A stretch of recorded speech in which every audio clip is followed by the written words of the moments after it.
ودول كلوت قبنا ماي وحليب تحنا صرنا لبل يما صرنا لبل يقنا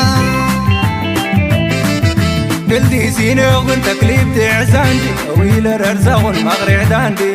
نعمر زينة لي عيشاندي تكليب تحساندي مغرع كيدا وكاندي عادات كلهم فتك وروم ووردك اسكس ومرقدي كلهم ودي كلهم قطاين تقري وبلاين تقري وبلاين تقري وبلاين دليل برا برا قول يا وجه فرا الهيد يبدا مرة والساررة كلهم قطاين تقري وبلاين تقري وبلاين تقري وبلاين تارين كاراغا وينك الامورة لا نرقول يتنوقن فتنا سولة لا لي ولا يجارد عنا سورة فتنوي نسولة جارد عنا سورة اللي ولو تقليد تحسان اللي ولو ما ريحكي دوكشان لا لي ولا مولاي من فتنا لي ولا أتحب حابرنا اللي ولو تقليد تحسان اللي ولو ما ريحكي دوكشان لي ولا حونا وقوارنا لي ولا منتو فناتنا لا لي ولا لنا لا لي ولا لنا سلام تخاتلتنا هذا القناة كما تكونوا تصبوك تكونوا ناي وتر تمنيتنا يو كم وتروا هذا القناة زين حدنا تزبيرترا زحجزن زتررن زبلنا يو عند حقوقنا يتسرحنا يكون انت غني حدنا بفلتات كنا سلزلو اكلنا علمنا سلزغنا دما اب علمنا اقد استفصاميتات ككايد خلو نعتاتهم ونكن ردهم كنجنزبوا من لنا بقلنا نقط طبعنا نمنا عبرنا نسدرا بيتنا زطعمو كونوا خلو بعبيو دما حقرنا بغضتهم تزاورن كسلواز لزغلو تم عبيت ايفنتس ون اتو قريبنا كنريبنا اكلنا علم كساب سلزغنكا you need to understand ويون نا ايرتراويان برسبكتيف بزعبا زغيه زلونا علم ابز channel زغريا نخل نا امريكا زينا كما تقولوا بنا امريكا مقان ويون برسبكتيف يوم زبو كم كالوت على مادما انا دما بنا ايرترا عيني انت عين صلوا كل وي خلز فصامتاتنا غنبل لفتن أفكرنا أفريقيا بزح فصامتات يزلو بفلاي نابي إثيوبيا زتوكر دما إذا قد دما إيرترا دارجا كابتي بحماق نابي إيرترا قصو حشوية زبل زنبرة نجارات لومي ني إثيوبيا يتقن بسقم بخل من قد زمت زلو إذا دما كن رينا إيرترا دما بخمي كنت كمال تدخل تخون كنا بالكم فتنينا لايك مقبار سبورت مقبار كسام وداتا مسانا مستحد ما العلا قد سنة كل ويو مجمر ياجن سوبر باورسنا عالمنا انتهي قبر اللواء زمت زلو حدش بريزنتنا أمريكا كل جينا كيما تخلو نعلمنا كشكركرا جميرلو أزخا مجمريا اتم عربا وعلم نبي قصي خيط كم زلو كن جنزب إذا نشتين رأيات ولي سخ كلها نقدر كتحازلكم كفتني بزياس كان يجمر بليز لايك جبروا سبورت جبروا دقفكم هاي توحدوا ريتوهم لما تصحفوا ثانك يو West in decline. Could you lower your hand? Is the West not in decline? Okay, for those of us who are እንታይ ትሪኡ ኣለኹም ኣብዚ ምዕራባዊ ዓለም ይደክም ኣሎ ዶ ምዕራባዊ ዓለም ይደክም ዲ ዘሎ ይዓቢ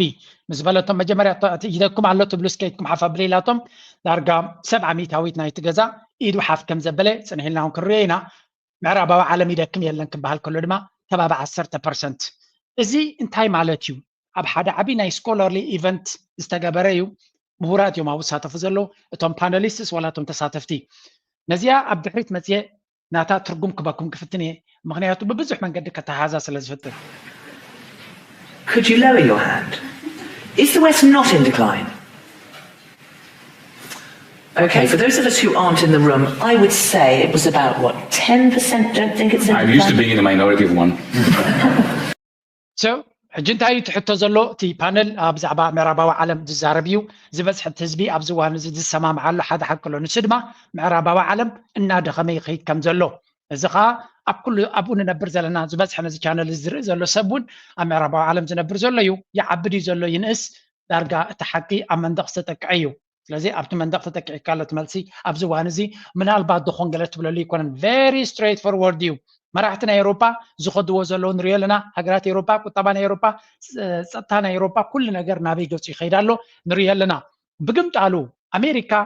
ሬላቲቭሊ የዛረብ ዘለኹ ብተዘማዲ ኣሜሪካ أبدا درجة لا ترى ديكونه زمتو زول حدش بريزنت أمريكا بوحدو أب شورت ترم أب حتير جزء زبل زلوا أب رحوق جزء أمريكا ونتو زلوا كايدا خد كيرو تخلي هيلكا ملو أفل بخانة في كخت زاربا يدخلني خاجن أب حتير جزء maybe next 4 years the next 10 years أمريكا كابسلت أنا كاب حيلا قد قدل تخلي هيلكا كتزاربا يدخلني خا تسلوا كم زي انتاي بلو بس incrementally تو مودقنا أمريكا ون بس بغز خيزلو أوروبا جن بقولتف أما كل قالي زركب زلو هجي نملس بفلا أمريكا نتشاينا أب تشاينا خيرك عسوالني نراشا بيوكرين غيرك عسوالنا نكتب الكلا اتن كالوت هجرات كان تاي قبرالوا يمصال لوادين ولا بتعدن تراين تطويلن زلوا اسك بعلم زفطرو زلوا أمريكاويان دراما نري هذا كابدما زي جنريه زلنايو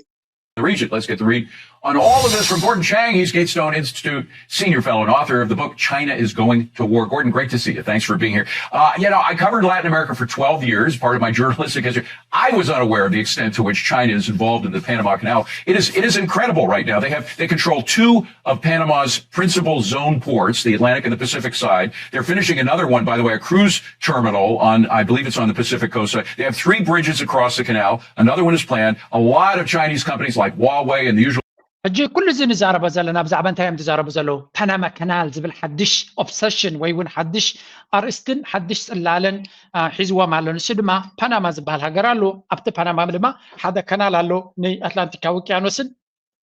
سلام وكيانوسن زرقب هذا أزيو أجداسي مسمرنا ينقدد مايو كبستري وزلقميو بزجيرو متيو تي كاب أتلانتيكا وكيانوس متنقدي نبتي معراب ني أمريكا مالت ناب كاليفورنيا كاينو ون كاب ماكالا مبراق زبقس افريكا زبقس ببلو نابتي امريكا كاليفورنيا ستيت نيفادا ويون I don't know تي ويسترن كوست زبال نابو غزو زخيد بملو بين جيريزمت بزي بنما كانال جيريزمت تزقرب منقدو سيو سلازي كسرح كلو زي كانال زي امريكا فاند جيراتو انتخوني اب بزاتاو مريت ناي بنما سلازخوني ناي بنما ينيرت بروبرتي انتخوني تشاينا بز كبابي انفستيجير انا زبوت هذا تقوصاصيراتو لا زبل زربا سلدمت زلو حجي ناي تشاينا صلوا كمي غيرنا خن عليو نخل لزي بنما دونالد ترامب انا كمول سي يبلالو بحيل دي كوزدو كومون جرينلاند زبال دسيت ناي دنمارك غزا زخون نعون كوسيده يبلالو ازو كل نريا زلنا دما نتشاينا نمقوتصار نتشاينا كونتين مغبار ويون تشاينا تعبل لنا لا نزبل تيما نمتكبار اغريسيف زخون نغرات كخطلو كم زخولين انرزلنا امريكا خمس مغبار حدش نغرا يكونن اتون كفلوينات لومي ات ميديا اندبندنت بزح ناصا ميديا سلازلو نتي قدم بعصو معصو كال ملكع غيرهم زاربلو نيو نابنت نغداف كودو وانت خينم تقدم تايم دبلو ديمقراسي كنا صحفينا يمزلو هم نابليهم تشكو نيرهم لو بقى تسبسل تفلوتو كود ميديا خاص سلازلو اتكودناتهم يوصالو anyway እዚ ቴማዚ ሓደ ዓቢ ኣርስቲ ኮይኑ ማሎኒ ኣብዚ ለንቀነ እስኻ ብመንገዲ ቻይና ይጥሙት ወስሎ ዘሎ ኢሎም ኣብዚ ዋን እዚ ኣብ ኣሜሪካ መጽሐፍካ ጽቡቅ ክሽየጠልካ በሚዲያኻ ልዑል ተጠላብነት ክትረክብ ተደሊኻ ኣርስቲ ክበኩም እንታይ ኻ ትብል ውድቀት ናይ ቻይና ኢልካ ክትጽሕፍ ኣለካ ቻይና is dying ወይ እውን how China is controlling America ገለ ዝብል ኣርስታት በሚድያ ብጣዕሚ ይድፍቶ አርቲክል ናትካ ዲገለመለ በቃ ኮለል ከብልዎ ኣብ ዝተፈላለዩ ካደ ከም ኤክስፐርት ክትመጽእ ትኽእል ኢኻ ንስማዓዮም ዘው They certainly are, and they're also deep in the canal zone. As you pointed out, they've got port operations at both ends of the canal. General Laura Richardson, when she was the head of U.S. Southern Command, said that those port facilities and those state enterprises. So, ኣብዚ እንታይ ንርኢ ኣለና ብዛዕባ እዚ ካናል ብዙሕ ተዘሪብሎ ካልእ ኣርሲ ድማ ክበኩም እየ there is another topic ለንቀነኻ ኮለል ደብሎም ዘሎ ነቲ ሚድያ ናቶም ኣብዚ ስምዑ Now for more on this is Democratic Congressman and ranking member of the House Armed Services Committee, Adam Smith. Congressman, the reveal of these jets, including one with reported stealth capability, wasn't really very stealthy. It was in broad daylight, clearly visible to onlookers. What message is China trying to send, and does it have anything to do, you think, with the stalled initiative for the U.S.'s own 6? لنكن تشاينا هذا فلوي زخونه نفاريت اب سمايات ناتا كم زرعيتن ملي قزوز حبريتا يكون دايما دايلون زوصو مخانو نسو دما بامريكا اوف كورس ميليتاري سوبر باور ناس لزبلو اذا عين التكنولوجي كروخلو عبس سقات كم زفطرلو من امريكا فلوتيو عين تكنولوجي تشاينا لنكن كلتا عينت ميليتاري تكنولوجي اريالا بميليتاري عين مالتيو بحيل بحرن بحرن مريتن كلتيو تحيلتات مجمريا بزعبا زاربو زلو اسكن سمعني شتي دحري تمليسنا እዚ ኮንግረስማን ናይ ኣባል ናይቲ ኣሜሪካ ምክልኻል ዝኾነ ኣባል ባይቶ ናይ ተሃገር ብዛዕባ ክዛረብ ከሎ ኣብ ከመይ ደረጃ ኣሎ ትውድድር ክገልጽ እዩ መጀመሪያ ግን እዚያ ባክግራውንድ ትኾነና It looks a bit like an aircraft carrier. It's got the same long runway, but the missions differ. An aircraft carrier is basically a floating air base. They're used to establish supremacy over far-off areas. The decks can launch and land fighter jets. An amphibious ship is different. Its main purpose is to transport troops. Say the Chinese want to land soldiers in Taiwan, then aircraft carriers are of no use. They need amphibious assault vessels for this. Conventional ones can only launch helicopters and landing craft. They cannot launch fighter jets. So إذن ريو زلنا أب China مبل كال أي جزية أبزا إسرا نربعتن حنتي زعابيت aircraft carrier تبال نفرت كوينات تبعت بجسن مدقعتك فتس ما زخلا أب أمريكا أب عالم دما وحدة تقرأت رايزون إنه زبس أمريكات ونجن China مبل سالسيتن sophisticated state of the art technologies اللوا خيزهم قريبهم نيرهم أوش تحنت عمد حجي دما amphibious مالت سراويت ناتكا كاب حدا بوتا نبتال بوتا ببزح كتنقصاقسو اللي تخل مس كل أصواراتهم لك كمزي حدا جنبار كتنقصاقسو اللي تخل مركب قول أو خلو دما هليكوبترات ونتورد زغل كل نجار كمال زغل صفي زغل وتهدراوا عغمي كتنقصاقسو اللي تخل مركب دما حجي نفتنه تأتولا مالتي انت عينك وادا سلازلوم يا أمريكا أب حدا عمد مركب كتودونا يتخل يا زلا أبتالي زي فيديو متيالكم نيرتي China ناي مراخب مفراي عقمناتا نزع علمنا كمي جرا دومينيت جرا طلا نتي ننقد زدل ديو نتانكرات زدل ديو ننداد منقساقس ديو نمغعازيا زدل ديو دارغا بعالم قصر حد ترايدي كونسي مودادلت بزي بلو ملكي دومينيت جرا زلا زد ما بير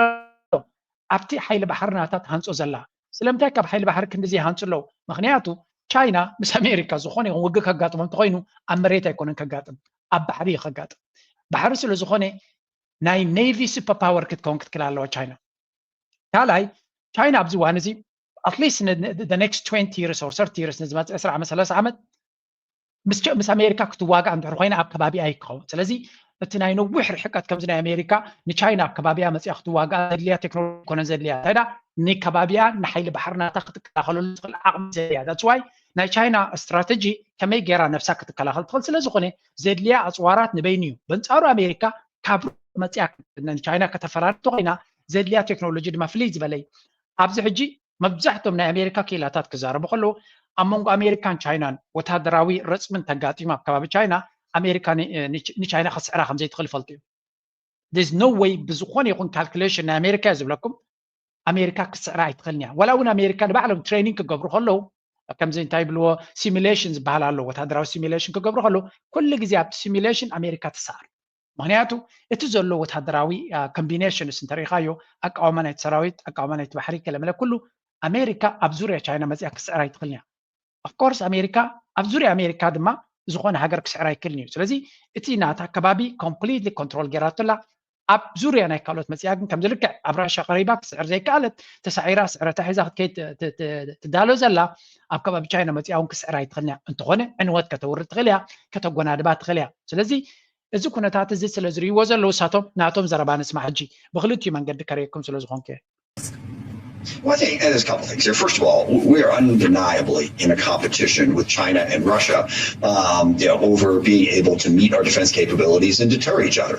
There's no doubt about that. Also, technology is rapidly evolving. I mean, this is one of the big priorities for those of us on the House Armed Services Committee is to get our Pentagon to be able to develop, acquire, procure advanced technologies more quickly. Pentagon moves very slowly, but this is going to be a very difficult fight because technology is moving so rapidly. New technologies are coming on the field. How do they apply to the battlefield? This is going to be a challenge. But the other point that I want to make. So بدعباتي نفاريت China introduce جبرتا بحفشة صبوجيرنا كريا أبزي كريا كم كفتني زين نفرتي لأن China زرع تانين بتعبي state of the art سلزقنا برادار كرايا زي كلا مخانن أنكلت أفزلون عكم رما ننوح كقلت لازقلا مهنياتو مبزحت نفرت زلوا تنزبل نفرت كيناتنا أمريكا F-35 ينزبالها نساتن جدا عمونجو ندارك ملاك خلالون سلزي ندارك بنز خلا مسنك سدد علىك زين China قد ندارك ملا ننوح العما كارماز خلا مخانن يزنقر زلوا هجج أمريكا discussions زلون تايو China تعبل لنا الله بتكنولوجيا ترى يكونس أب مهنا صنع نقرأ ترى يكون ولا أفتي نحنا أبي جابها لنا كاب China إلا نمكحلو وتهدراوي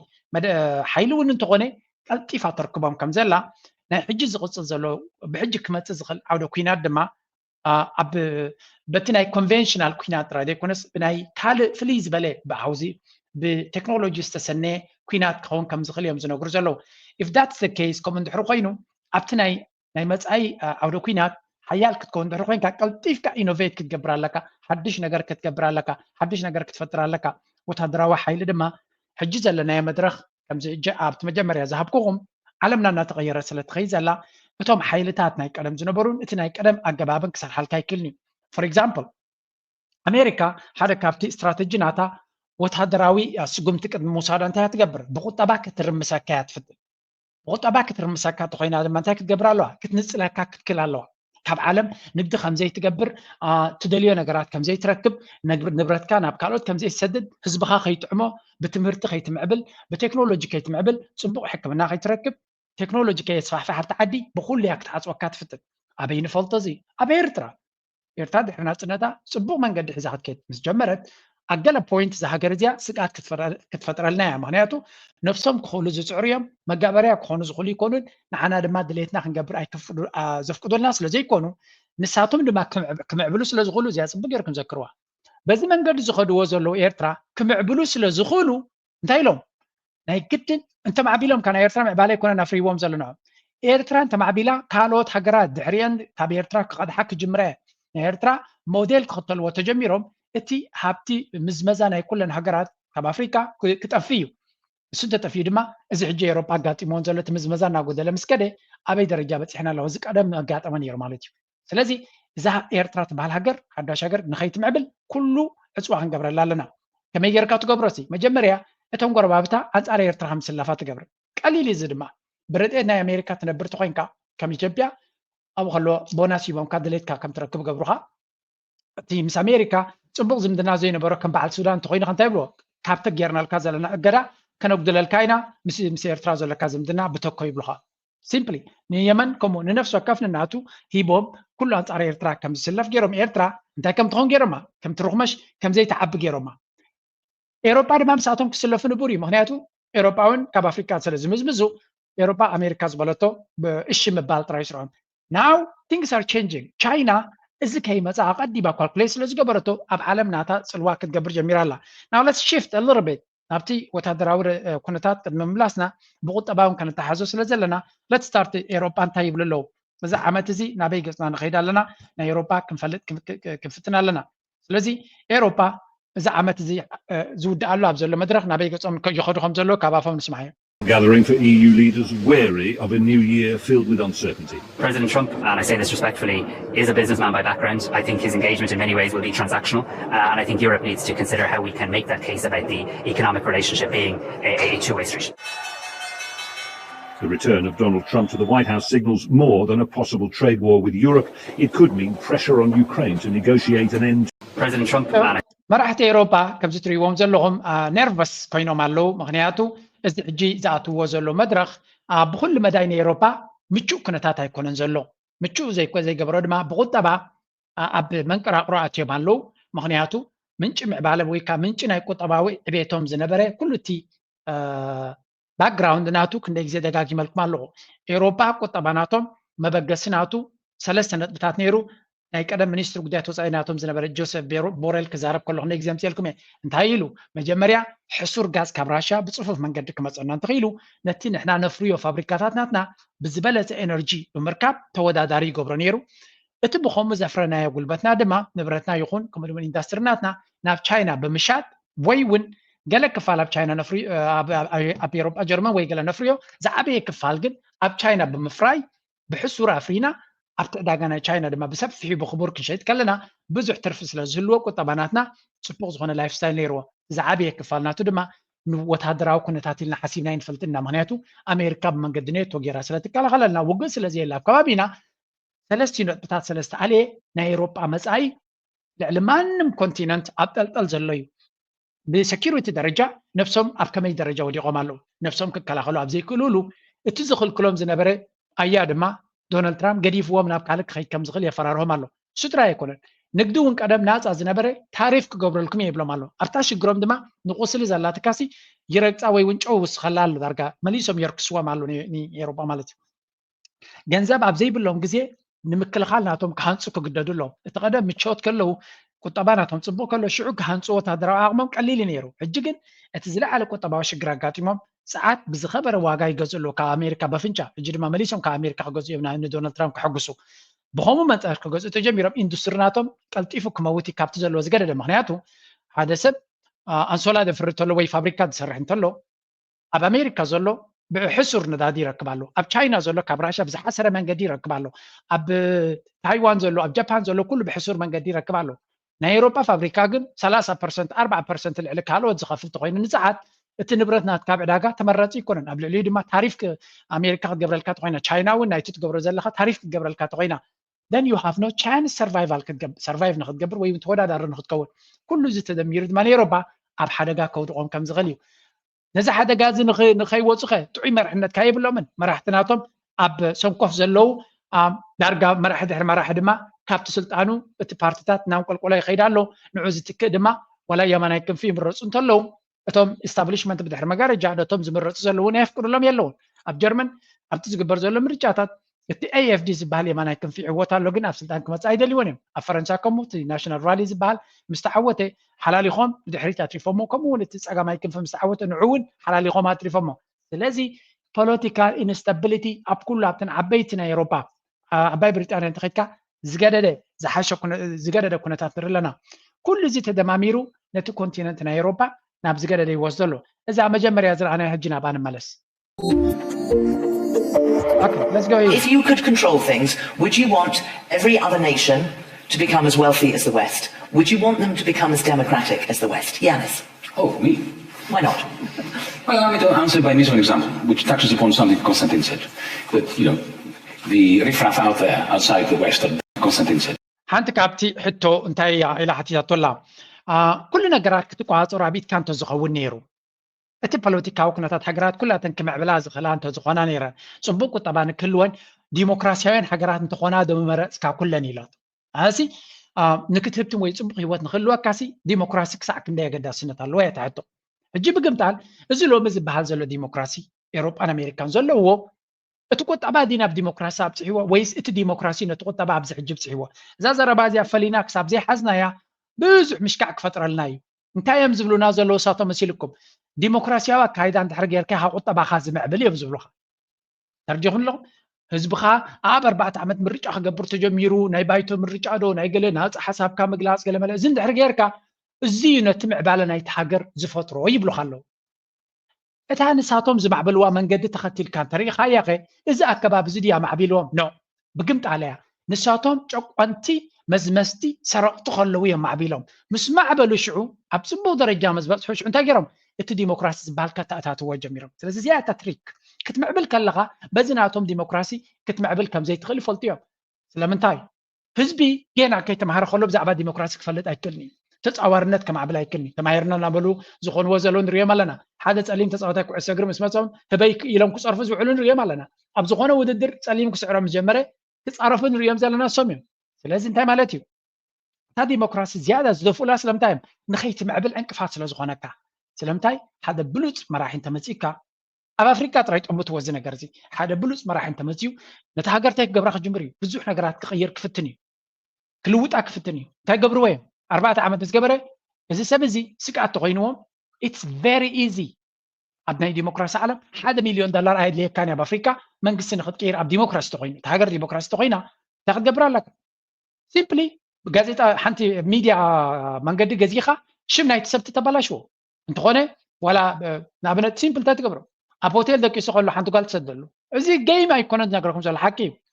ኣብ ሆቴል ደቂሱ ከሎ ሓንቲ ጓል ዋላ ሓንቲ ከይገበራ ከሎ ከሲስኒ ዓሚፅኒ ትብል ፈርዲኹሎ ዓሚፅኒ ትብል ሽዑ ኣብ ጋዜጣ ይወፅእ እዚ ጉዳይ እዚ እቲ ጉዳይ እቲ ኣብ ቤት ፍርዲ ንክረጋገፅ ዓመት ክወስደሉ ይኽእል ይኸውን ሜይቢ እዚ ሰብ እዚ ዋላ ጥዑይ እናተባሃለ ከሎ ጓል ዓሚፁ ምስ ተባሃለ ሽም ናቱ ክሳዕ ክንደይ ጎዲሉ ኣሎ ክሳዕ ክንደይ ታሪም ኣሎ እታ ናይ ጓል ጉዳይ ኣብ ቤት ፍርዲ እናኸደት ከላ ብኻልእ ድማ እንታይ ትገብሮ ኮራፕሽን ካገለክብ ከለኻ ሓደ ሰብ ትሰደሉ ዘይተረጋገፀ እየ ዝብለኩም ዘለኹ እዚ እቲ ጉዳይ ኣይወዓሎን ግን ኣይተረጋገፀን ኣብ ቤት ፍርዲ ክረጋገፅ ዘሎ በቲ ድማ ናይ ኮራፕሽን ኬስ ትፈጥረሉ ከማ እናገበርካ ከለኻ ኣገለ ድማ ገለ ዘረባ ተዛረበ ድማ ቆሪፅካ ገምጢልካ ተምፅኦ ሽም ወረቐት ናይ ዝመራሒ እዚ ተበላሽዩ ኣላ ስለዚ ነቲ ሃገር ክቕይር ዝኽእል ዝነበረ ነቲ ለውጢ ዘይትደልዮ ተኮይንካ ኣብ ዲሞክራሲ ነቲ መራሕቲ ክትኣልዮ ትኽእል ኢኻ ብቐሊሉ ከምዘይ ምረፅ ህዝቢ ከምዘይ ደልዮ ክትገብሮ ተፀላይ ክትገብሮ ትኽእል ኢኻ ኤግዛክትሊ እዚ ፓወር እዚ ስለ ዝበካ ነቶም ናይ ወፃኢ ምትትታው ድማ ብፍላይ ሚድያ ፍርቅ ክኸውን ኣለዎ ስለ ትብል ናይ ወፃኢ ሓይሊ እታ ቀደም ዝብልዋ ዝነበሩ ሎም ኣበይ መፅያቶም ኣላ ኣብ ነፍሶም መፅያቶም ኣላ ምክንያቱ ኢሎን ማስክ ኣብ ጀርመን ኢዱ ክእቱ ይፍትና ኣሎ ይብል ኣለዉ ፕሬዚደንት ናይ ጀርመን ሽታይንማየር ኣብ ዝቀረባ ኣብ ተዛረበሉ ኤግዛክትሊ ብዛዕባ እዩ ተዛሪቡ ኢዱ ይእትወልና ኣሎ ኢሎን ማስክ ምክንያቱ ነቶም AFD ዝበሃል ይድግፎም ኣሎ ኢሎን ማስክ እንታይ ዝብል ዘሎ ገንዘብ ሂቦም የለን ኣብ ትዊተር ኣብ ኤክስ ፖስት ይገብረሎም ኣሎ AFD ነዚ ሃገር እዚኣ ክቅይራ ዝኽእል ንጀርመን ከጥሕና ዝኽእል AFD ይብላ ኣሎ and that's exactly ከመይ ገይሩ ነቲ ፖለቲካል ናሬሽን ወይ እውን ነቲ ናራቲቭ ናይቲ የማናይ ክንፊ ንቅድሚት የምፅኦ ኣሎ ንኢሎን ማስክ ዝፈትውዎን ዝድግፍዎን ብዙሓት እዮም ስለዚ እቶም AFD ኣብ ጀርመን ተቐባልነት ነይሮም ብዓለም ደረጃ ድማ ተቐባልነት ስለ ዘለዎም እቲ ሕጂ ዘሎ መንግስቲ ድማ ፅቡቅ ስለ ዘይኮነ ነቶም ካልኦት ንክምረፁ ኢሎን ማስክ ካብ ማዕዶ ገንዘብ ከይገበረ ገለ ብፅልዋናቱ ጥራይ ቻለንጅ ይገብሮም ኣሎ እዚ ድማ እቲ ዲሞክራሲ ዝበሃል ብቐሊሉ ክፅለ ዝኽእል ሎሚ ኣብ ነፍሶም ምስ መፆም ውይ ክብሉ ጀሚሮም ኣለዉ ኢሎን ማስክ ገዳ ክወርዶ ኣለዎ ኣብ ፖለቲካል ኢንተርፌረንስ ይገብሩ ኣለዉ ብግምቲ ኣብ ኣፍሪካ ክኸውን ከለኸ ኤቭሪባዲ ዋስ ኮሜንቲንግ ዝደለይዎ ሰብ ኮሜንት ይገብሩሉ ነይሮም እንገስ ወት ንሳቶም ዝደልይዎ ጥራይ ኣብ ስልጣን ክመፅእ ኣለዎ ንሶም ዘይደልይዎ ተኮይኑ ድማ ሕማቅ ሽም ኢልካ ብቐሊሉ ሕማቅ መንግስቲ ሸይጣናዊ መንግስቲ ጌርካ ነቲ ሰብቲ ካብ ፖለቲካዊ ፀወታት ኣልዮ ብኡ እንተዘይኮይኑልካ ኸ ገዳ ትገብረሉ ነቲ ሃገር ምክንያት ፈጢርካ ገዳ ትገብረላ ነቲ ሰብ ድማ ኣብ ገለ ዕድል ተረኺብካ ድማ ጠቅ ተብሎ ውሕድ ገንዘብ ከፊልካ ብሓደ ወታደራዊ ሓላፊ ዘሎ ጌርካ ተኣልዮ እዚ እቲ ገይም ዝነበረ ነዚ ገይም እዚ ከይተረዳእኻ ዲሞክራሲ ከም ዝዶ ገለዶ እናበልካ ምህውታት ግን ዘምፅኦ ለውጢ የብሉን ንቐፅል እጅ ብዝያ ነዊሕ ተዛሪበ ኣለኹ ግን ፐርስፔክቲቭ ነዚ ቪድዮ ኣነ ሰሚዐ ስለ ዝመፅእ ንዓኻትኩም እቲ ንዖም ከዛርብ ግዜ ከይወስድ እሞ ግዜ ከይበልዓልኩም ኢለ ዝገብሮ እምበር ኩላ ኣብቲ ድራር ፎር ኣፍሪካ ኣብ ግዜኡ ነውርዶ ኢና ድራር ፎር ኣፍሪካ ብእንግሊሽ ስለነውርን The riffraff out there outside the West are dying to come to our shores, and therefore it means that we're civilized and we're better. Well, take the Democratic Republic of Congo. The King of Belgium created a slave colony there for 30 years, then it was taken over by the state of Belgium for 40 years. Then, as they were gaining independence, the CIA murdered their first president. And now today, Glencore, one of our great corporations, is mining all sorts of cobalt derivatives and so on, giving zero to the people of the Republic of Congo. I'd like to live in a West which is not a parasite on people that it then denigrates by saying that you are a riffraff and you want to come to a beautiful garden and this is why. So ብሕፅር ዝበለ መልሲ ይብዎም እቲ ዲሞክራሲ ኢልኩም ተዛረብሉ ዘለኹም መጀመርያ ፅቡቅ ዝኾነ መረዳእታ ክህልወኩም ፅቡቅ ይብሎም ኣሎ ንኣብነት ዲሞክራሲያዊት ሪፓብሊክ ኮንጎ ነውሰድ ኢልዎም እዛ ሃገር እዚኣ ዘይተዓደለ ፀጋታት ዘለዋ እያ ቀደም ን100 ዓመት 2 ዓመት ንጉስ ናይ ቤልጅየም መፅዩ ከባቢ 20 ሚሊዮን ዝኾኑ ህዝቢ ኣፅኒቱ ከም ድልየቱ መዝሚዝዋ ዘድሊ ዘበለ ሃብቲ ሰሪቑ ከይዱ ኢልዎ ክኸይድ ከሎ ንመጀመርያ ኣብ ሱሳታት ናፅነት ምስ ረኸቡ ፓትሪስ ሉሙምባ ዝበሃል ጥዑይ መራሒ ምስ ረኸቡ CIA ንዑ ድማ ቀቲሎሞ ኢሉ እቲ እንኮ መራሕናቶም ሽዑ ንሓደ ዲክታተር ንኣሜሪካ ክገልግል ዝኽእል መቡቱ ሴሴኮ ዝበሃል ን30 ዓመት ከም ድልየቱ እናመዝመዘ እናሰረቓ ከም ዝኸይድ ገይሮሞ ድሕሪኡ ተቓሊሶም ጆሴፍ ካቢላ ዲ ወላ ላውረን ካቢላ ዝበሃል ኤርትራውን ትድግፎ ዝነበረት ተቓሊሱ ድሕሪ ክንደይ ዓመታት ንሱ ምስ ተዓወተ ድማ ኣይሰው ናይ ሳለስተ ንዑ ልክዕ ከምቲ ናይ ጆን ገራን በጋ ኣቢሎሞ ሎሚ እቲ ሃብቲ ናይቲ ሃገር ግሌንኮር ዝበሃል ሓደ ካምፓኒ ዝኩሉ ኮባልት ድዩ ሊቲየም ድዩ ገለ መለ ካብቲ ሃገር ዘውፅእ ዚሮ ታክስ ዝኸፍል ነቲ ሃብቲ ድማ ንኣሜሪካ ንኤውሮፓ ናምትዩ ካምፓኒታት ናይ ኤውሮፓ ብሕፁር ዋጋ በዓል ኣይፎናቶምን ካልእ ቴክኖሎጂ ናቶም ዘማዕብልሉ ዘለዉ እዩ እንድሕሪ ከምዚ ኮይኑ የስ ኦፍ ኮርስ ኣብ ኤውሮፓ ክነብር ይሕሸኒ ኣብ ኣሜሪካ ክነብር ይሕሸኒ ምክንያቱ ወላ ሓንቲ ዋጋ ከይከፈልካ ወይ እውን ዘይናትካ ሃብቲ ከም ኖርማል ወሲድካ እቶም ነቲ ፀጋታ ኣብ ዓዶም ዘሎ ግን ዝተሓተ ደረጃ መነባብሮን ሕሰምን ሞትን ስቃይን ዝሕልፉ እንተኮይኖም እዚ እንድሕሪ ኮይኑ እቲ ኣገባብ ትዛረብዮ ዘለኹ ዲሞክራሲ ደን ዲሞክራሲ ይሕሸኒ እንተቲ ኩነታት ናፃ ገዲፍካ ኩሉ ሰበብ ብናቱ መንገዲ ክኸይድ እንድሕሪ ዝኽእል ኮይኑ ኣብቲ ዓዲ ናቶም ብዝመስሎም ክኸዱ ሃብቲ ናቶም ከይሰራዕካ እንተዝኸውን ነይሩ ግን ኩነታት ኩሉ ከምዚ ሕጂ ዘለዋ ይምኾነን ስለዚ እቲ ዲሞክራሲ ከም ምንጭ ናይ ሃብቲ ክትወስዶ እንድሕሪ ኮይንካ ንማለት እዩ ትዘረባ ዲሞክራሲ እንተኮይኑ ምንጭ ናይ ሃብቲ ደን ኣይትስረቕ እሞ ደን እቲ ዲሞክራሲ ናትካ ይጠቕመካ ዶ ኣይጠቕመካን ሽዑ ንርኢ ሰባት እቲ ዲሞክራሲ ኣነ ንፃር ዲሞክራሲ ኮንኩን ንዲሞክራሲ ከም ሓደ መፍትሒ ናይ ቁጠባዊ ናይ ሕብረተሰብ መቐየሪ ጌርካ ትጥቀመሉ እንተኮይንካ ግን ኣይ ዶንት ቲንክ ብከምኡ መንገዲ ክሰርሕ ዝኽእል እቲ ነገር ጥራይ እንታይ እዩ እቲ ሕብረተሰብ ነቲ ዘለዎ ፀጋ ሙሉእ ብሙሉእ ተቆፃፂሩ ናፃ ኮይኑ ክነብር ተኽኢሉ ኩሉ ዓይነት መንገዲ ከማዕብሎ ይኽእል ዝብል እምነት ኣለና ናይ ግድን ኣይኮንካ ዲሞክራሲ ክትከውን ባይ ዘ ወይ ዲሞክራሲ ኣገዳስነት ኣለዎ ክብሉ ከለዉ ንመን እዮም ፈሊጥኩም ኣለኹም ነቶም ከኣልይዎም ንዝደልዩ ስርዓት እዩ እምበር ኣብ ስዑድያ ዲሞክራሲያት ላይ ኢሎም ብዛዕባ ዲሞክራሲያ ይዛረቡን እዮም ወይ ንኢማራት ከምኡ ይብልዎም እዮም ንቀጠር ከምኡ ይብልዎም እዮም ንኩዌት ከምኡ ይብልዎም እዮም they don't say those things abo ስለምታይ ምዚኣቶም ጽቡቕ ዝምድና ኣለዎ ኣሜሪካ ብዛዕባ ዲሞክራሲ ትዛረብ መዓዝ እዩ ኣብቲ ሃገርትያ ዝኾነ ፖለቲካዊ ኣጀንዳ ከተሳል ምስ ትደሊ እምበር ዲሞክራሲ ብደፊኒሽን ኣሜሪካ ናይ ዲሞክራሲ ደጋፊት ኣይኮነትን ወይ ዲሞክራሲ ኾን ኣይትኾን ኣይግድሶምን እዩ ባይ ዘ ወይ ዲሞክራሲያዊ መንግስቲ አንጻሮም ከይተጀሚሩ ዕልዋዮም ዝገብርሉ ኣብ ግብፂ ሪና ኢና ቀዲኹሎም ብህዝቢ ዝተመረፀ ሞርሲ ዝበሃል መራሒ ንዑ ኣልዮም ባዕሎም ዝደልይዎ እዚ ኣልሲሲ ኣብ ስልጣን ዘምፅዎ ሰብ እዮም ነይሩ ስለዚ ኩሉ እቲ ንሪኦ ዘለና እቲ ዝብልዎን እቲ ኩነታትን ፈላሊኻ ክሳብ ዘይረኣኻዮ እቲ ሕብረተሰብ ክነቅሕ ኣይክእልን እዩ ናቲ ዕላማ ኣብዚ ቻነል እዚ ድማ ከመይ ጌርና እቲ ሕብረተሰብና ነቲ ዝወሃበና ዘሎ ሓበሬታ ብትክክል ከነንብቦን ክንጥቀመሉ ንኽእል ንዑ ክሳብ ዘይከኣልና ድማ ኩሉ ግዜ መጋበርያ ናይ ምዃን ወይ እውን ተታሊልና ኣብ ዘይዋፅኣና ሽግራት ኢና ከም በዓል ሱርያን ከም በዓል ካልኦት ሃገራትን ናይ ካልኦት ሃገራት ምዝመዛ ከነሳስግ ክንፍትን ኢና እዚ እንታይ ማለት እዩ በዓልካ ፀጊብካ ሃገርካ ፋሕ ብትንትትዋ ሽዑቲ ሃገርካ ኣይንዓኻ ኣይን ካልኦት ኮይና ትጠፍ ማለት እዩ for example listen to this one now The Middle East now, and the fall of the Assad regime in Syria is being welcomed by many in the Israeli-occupied Golan Heights, a border area where some families have lived for years, separated from loved ones. Israel seized the region from Syria during the Six-Day War in 1967 and annexed it in 1981. But the Golan Heights is considered to be occupied under international law. More than 20,000... እስራኤል እንታይ ትገብር ኣላ ኣብቲ ጎላን ሃይትስ ዝበሃል ዘሎ ህዝባ ክሰድድ ጀሚራ ኣላ ዋይ ሱርያውያን ሃገሮም ባዕሎም ስለ ደፍረሱ እቲ ጉዳይቲ መንግስቲ ናቶም ኣውዲቖም እሞ ሰራዊት ናቶም ፋሕፋሕ ኢሉ ሓይሊ ናይቲ ሃገር ተዳኺሙ ስለዚ እጂ መፅኡ ዘሎ HTST ገለመለ ዝበሃል ዘሎ ኣይኮነ ነቲ ሃገር ምምላእ ቋፅር ሞ ንእስራኤል ተኣክል ሃገር ከፈራርህ ወይ እውን ክኽልክል ዝኾነ ይኹን ዓቕሚ የብሉን ኦኬ what about the international law ገለ ክትብል ኢኻ forget it ዓለም ለኻዊ ሕጊ ንድኻታት ሃገራት ጥራይ ዝጥቀምሉ ኣሜሪካ ድሌታ ትጥሕሶ እስራኤል ከም ድሌታ ትጥሕሶ ንዖም ዝዛረብ ሓይሊ የለን ስለዚ ኢንተርናሽናል ሎው ዝበሃል የለን ኣብ ዓለም ለኸ ከም ማፍያ እዩ ተዓለም ኣብዚ ኢንተርናሽናል ወርልድ ሕጊ ዝበሃል የለን ሓይሊ ዘለዎ እዩ ሕጊ ዝሰርሕ ሩልስ ቤዝድ ወርልድ ክብሉና ከለዉ ሩልስ ቤዝድ ኢንተርናሽናል ኦርደር ክብሉ ከለዉ ኣሜሪካ እቶም ሩልስ ዝበሃሉ ዘለቶም ሕግታት ኣሜሪካ ትደልዮም ዝኸውን ጥራይ ኣንጻር ኣሜሪካ ይከውን እዩ ስለዚ ኣሜሪካ ነዚ ዓለም እዚኣ ብትደልዮ ሒዛታ ትኸይድ ነይራ ንብዙሓት ሃገራት ጠቒምዎን ክኸውን ይኽእል እዩ ዝበዝሕ ሃገራት ግን ኣይጠቐመንን ኣንጻር ኣሜሪካ ክትከይትደሊኻ ድማ መወዳእታኻ ፅቡቕ ኣይከውንን እዩ ነይሩ ውሑዳት ሃገራት እየን ኣንጻር ኣሜሪካ መኪተን ጠጠው ኢለን ዘለዋ ሓንቲ ካብኣተን ኤርትራ እያ ግን ንኤርትራ ድማ እንታይ ዓይነት ዋጋ ኣኽፊልዋን የኽፍላን ኣሎ ድማ ንሪኦ ኣለና ምናልባት እዚ ሕጂ ዘለና ኣቲናያ ዘለና መድረኽ ማልቲፖላር ወርልድ ዝበሃል ዘሎ ንሱ ለውጢ ከምፅእ ይኽእል ኸውን እዩ ምናልባት እሱ ሚእቲ ከዓ ሚእቲ ከምፅኡ ክንብል ኣይንኽእል ኢና ምክንያቱ ስቲል እቲ ተፃብኦ ናይ ኣሜሪካ እቲ ሓይሊ ናይ ኣሜሪካ ይቕፅል ስለ ዘሎ ኣሜሪካ ድማ 1000 ways ሽሕ መንገዲ ኣለዋ ንዓኻ ሽግር ክትፈጥረልካ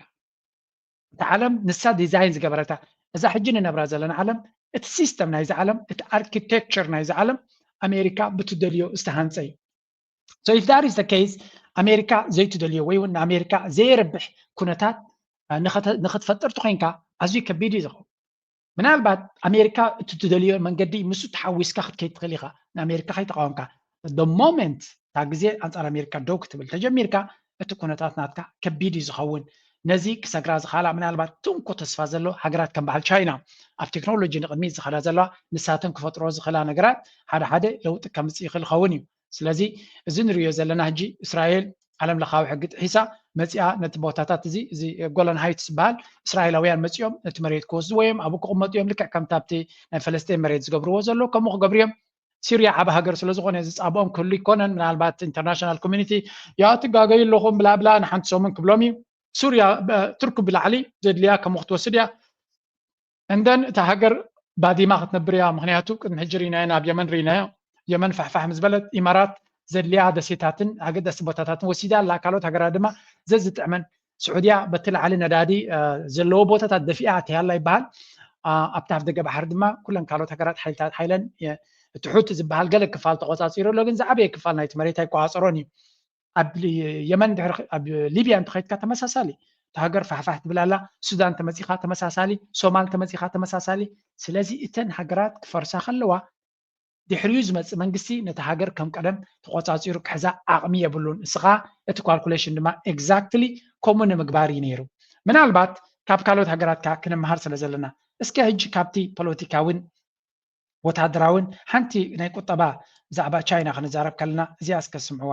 እዚኣ ራይዋ ትስማዕውን ኣይኮነት ራይዋ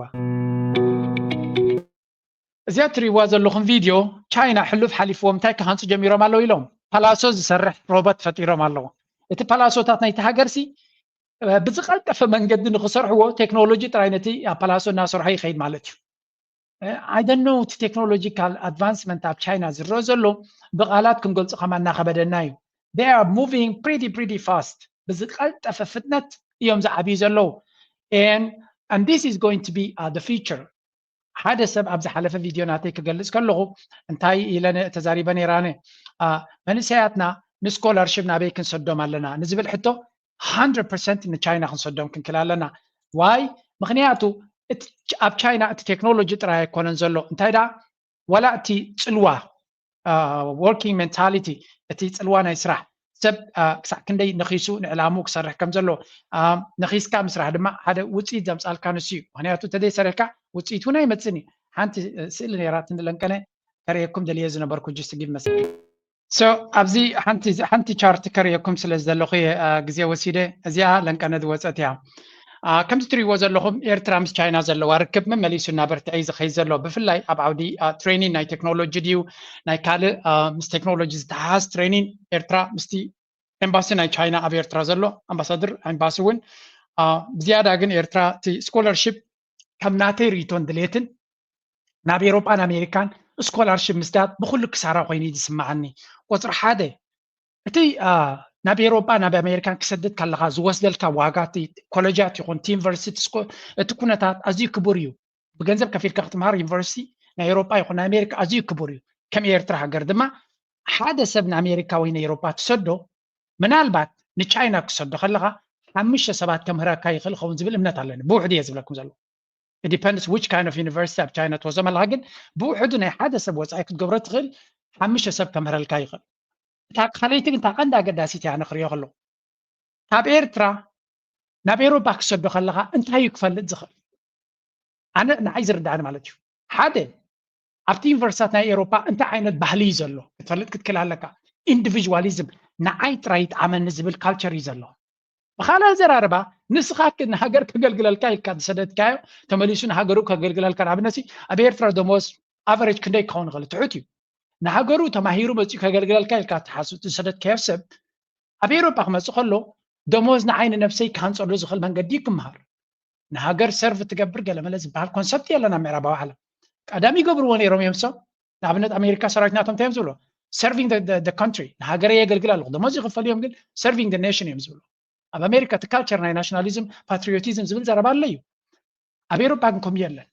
ኣነ ንነፍሰይን ጥራይካ ትብል ምስድራ ቤተይ ገለ ዝበሃለን ኣነ ንነፍሰይ ስለዚ ሓደ ሰብ ናይ ኤሮጳ ምስ ኣምፃእኻዮ ኮምፕሊት ሓንጎሉ ክቕየር እዩ ብዛዕባ ሃገራውነት ተመሊስካ ሓዝበልካ ንህዝቢ ከገልግለልካ ኣብ ጋሽባርካ ኣብ ዲጋ ናይ ገርሰት ወይ እውን ናይ ከርከበት ከይዱ ክሰርሓልካ ይትፀበዮ መኪና ገዚኡ ኣብ ፅቡቕ ፋብሪካ ክሰርሕ ገለመለ ክሓስብ ስለዚ ባይ ዴፊኒሽን ዩ ኣር ኣብቲ ናይ ትኸስረሉ መድረኽ ኢኻ ዘለኻ ነቲ ሰብቲ መሊስካ ናብ ኤርትራ ተመሊሱ ክሰርሓልካ ይክእልኒ ስለዚ what is the point of scholarship ንክሰዶ እቲ ሰብ ተመሊሱ ከገልግለካ ዘይክእል ተኮይኑ ንደገ ምኻት ሕማቕ ይብል ኣለኹን ግን እቲ ትፅቢት ናይቲ ሕብረተሰብ እንታይ እዩ ካ ትፈልጥ ኣለካ ኣዲኻ እንታይ እቲ ትፅቢት ናትካ ንሰብ ደገ ክመሃር ክሰዶ ከለኻ እንታይ እቲ ትፅቢት ናትካ ከይዱ ተማሂሩ ኣብኡ ክነብር ዲኻ ትደልዮ ወይስ ክመለሰካ መብዛሕትኦም መንግስታት ኣብ ኣፍሪካ ክምለስዎም እዮም ዝደልዩ ዳትስ ዋይ ሎሚ ኣፍሪካ ዝበዝሑ ሰብ ናቶም ንቻይና ሰድዎ ዘለዉ ኣብ ቻይና ዝኸዱ ኣይምለሱን ማለት ኣይኮኑን ኩሎም ይምለሱ ማለት ኣይኮንኩን ብሓፈሻ ግን ቻይና እቲ ምቾት ናይቲ ህይወት ከምዚ ናይ እዚኦም ኣይኮነን ዘሎ ላይፍ ኢዝ አ ሊትል ቢት ሃርደር ብርቱዕ ውድድር ድማ እዩ ዘለዎ እስኻ ከኣድቫንተጅ ኣለካ ድዩ ምናልባት ቋንቋ ዘይትኽእሎ ምዃንካ ኣብቲ ሕብረተሰብ ወረቐት የብልካን ኢሚግሬሽን ከምዚ ናይ ምዕራባዊ ዓለም ስለዘይኮነ ምናልባት ንዓድኻ ተመሊስካ ውሕሸ ንኸውን ዝብል ሞቲቬሽን እውን ክህልወካ ይኽእል ዳትስ ዋይ ኢቭን ናብ ህንዲ ናብ ካልእ ገልካ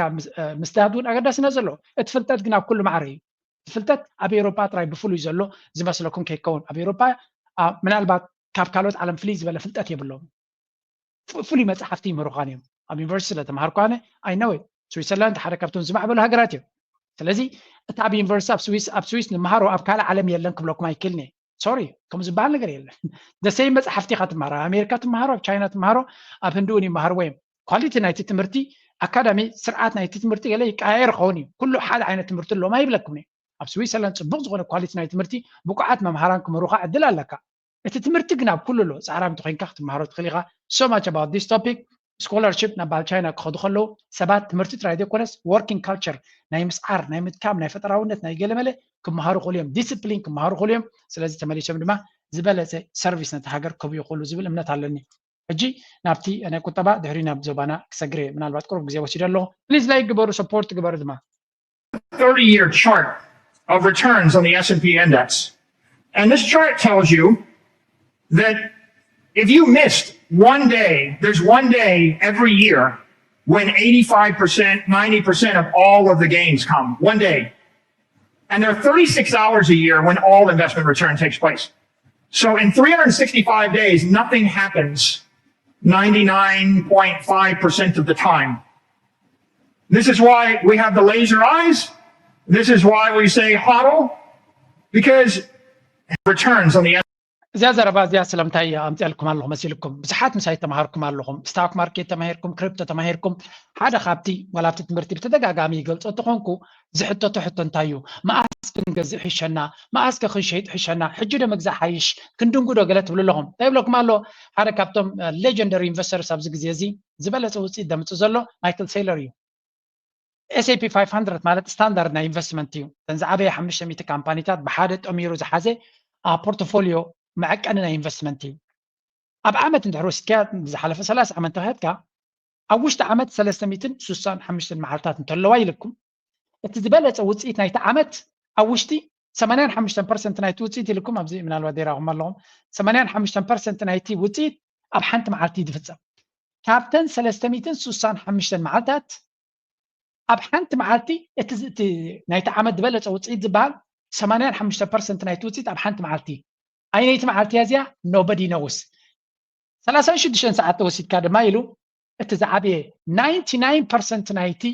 ሪተርን ናይቲ ዓመት እትያ ትረኽቦ ኣብ ውሽጢ 36 ሰዓታት ይድውሰን ነዘን 36 ሰዓት ክፈልጠን ዝኽእል ሰብ ድማ ብጀካ ኣምላኽ የለን እንታይ ማለት እዩ እዚ መዓስ ክገዝእ መዓስ ክሸይጥ እንታይ ክገብር ደይኮነ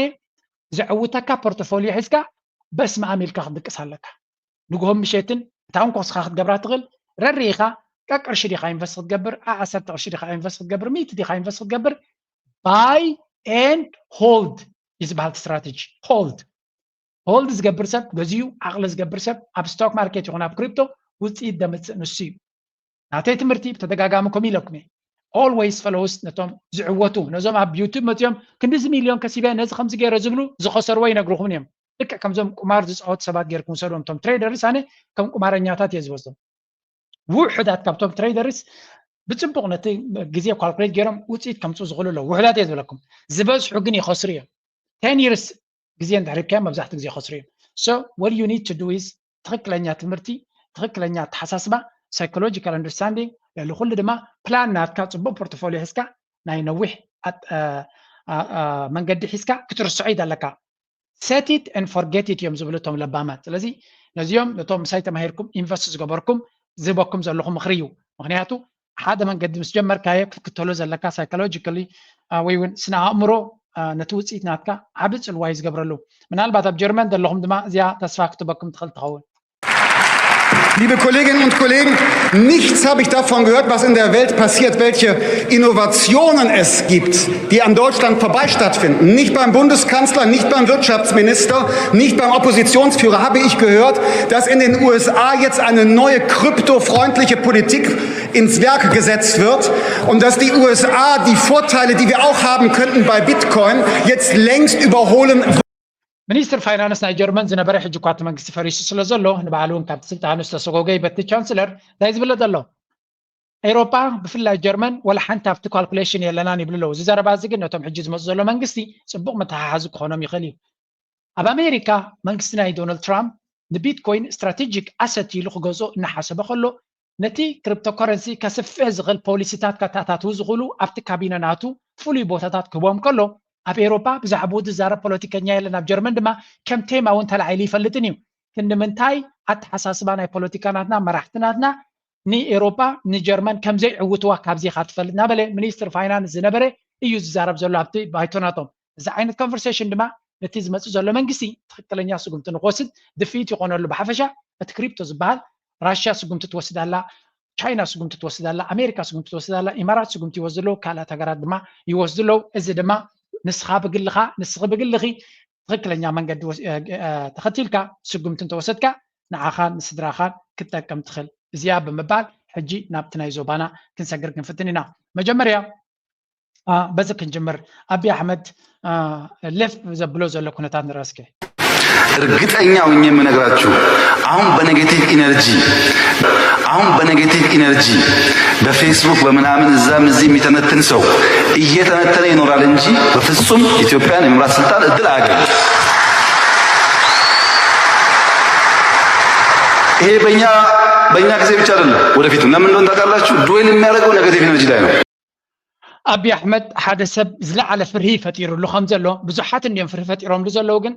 ጀውሃር መሐመድ ብጣዕሚ ኣፍርሂዎ ከም ዘሎ ዘርኢ ምልክታት ንርኢ ኣለና። አብይ አሕመድ ጥራይ ዘይኮነስ ብሙሉኦም እቶም ናይ ፕሮፓጋንዳ መሽን ናቱ ኣንጻር ጀውሃር መሐመድ ኩሉ ዓይነት ዘመቻ እዮም ገይሮም ዘለዉ። እዚ ድማ